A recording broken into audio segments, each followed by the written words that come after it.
Today I'm going to share with you how my first market went in 2022.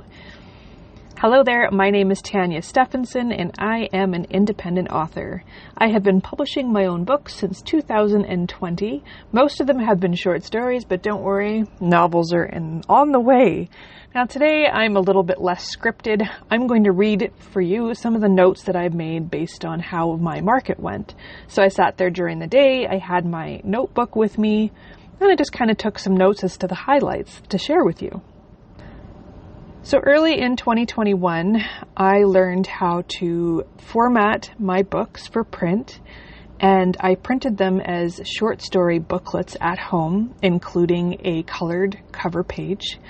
I did this with two of my own printers, a Brother printer and a Canon printer. The Canon was for obviously the cover, and the Brother was, a double-sided ink or a toner printer so that I could print large batches. Of course, I do it in the best quality possible.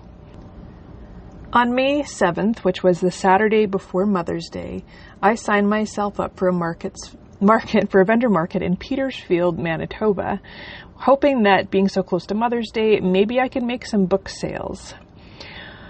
So in the first hour and 45 minutes, I managed to write almost 800 words in my Blood Rose story between, socializing with the woman next to me. By 12:45, I was getting a little tired and slowing down health-wise, so I had to put a hat on and reduce the light and information that I was taking in my brain. But one exciting thing was a woman saw the Living Undiagnosed book, and she said she'd heard about it and really wanted to buy it.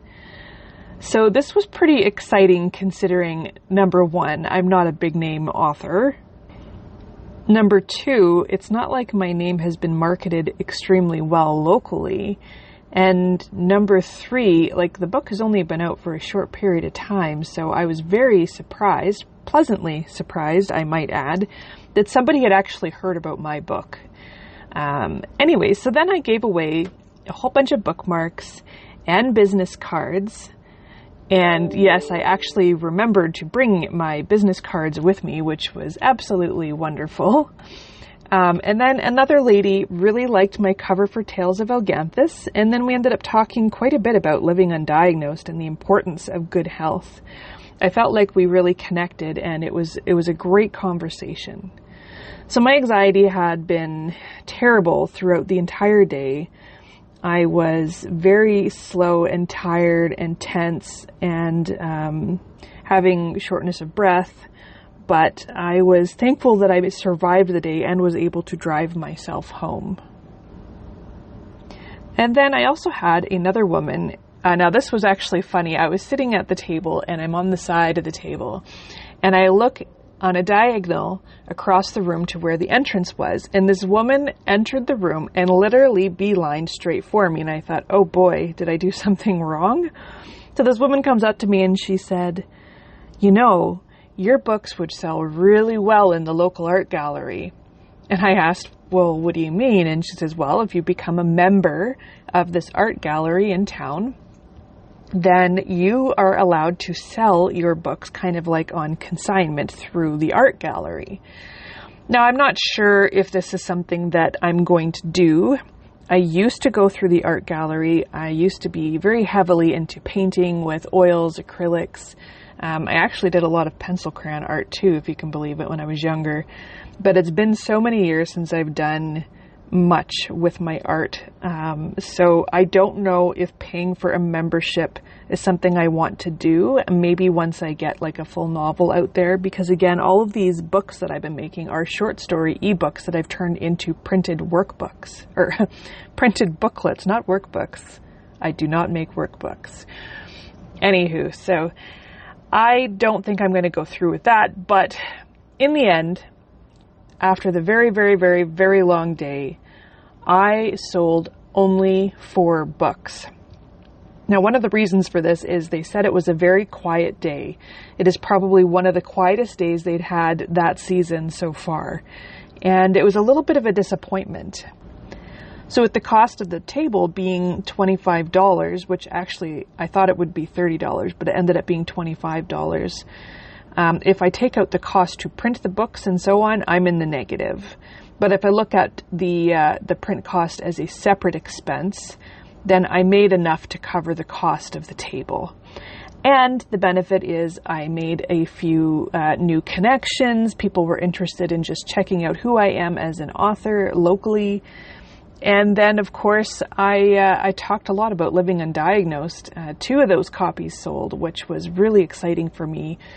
Living Undiagnosed is my nonfiction story true story about my health condition and living 13 to 20 years without a diagnosis. Now, if you're wondering why I say 13 and 20, you'll have to read the book to understand what I mean by that. But in the long run, yes, it was worth it. Yes, it was tiring.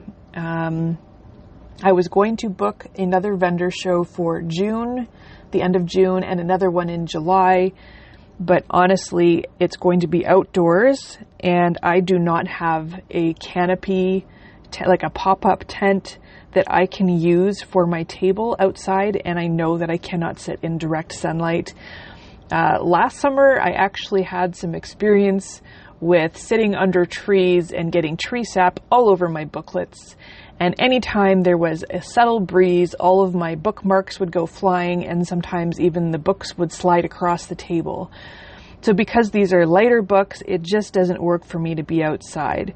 So for me to be able to sell anything at an outdoor vendor market going forward, I need to have one of those pop-up tents that has 3 walls that's about 10 by 10 or 12 by 12 so that I can fit an 6 to 8 foot table inside the tent. But I have applied for the Christmas market locally, which is in November, and it's about $70 for the table, but it is the annual Christmas craft and market sale in town here in Selkirk, Manitoba. And I don't know how it will be this year, but honestly, this is the first one they've had since before the pandemic, from my understanding. At least I couldn't find it last year. And when I asked them in 2020, they said that they didn't have it. So I'm crossing fingers. I haven't paid for it. It is not a firm thing yet. But I have, once I get the confirmation if I'm accepted, then I'll pay the $70 to reserve the table. So far, I'm just kind of waiting. But that's pretty much all I have. Well, that is it for today. Thank you so much for tuning in, and I look forward to talking with you next time. Have a great day, afternoon, evening, night, or whatever, and happy writing.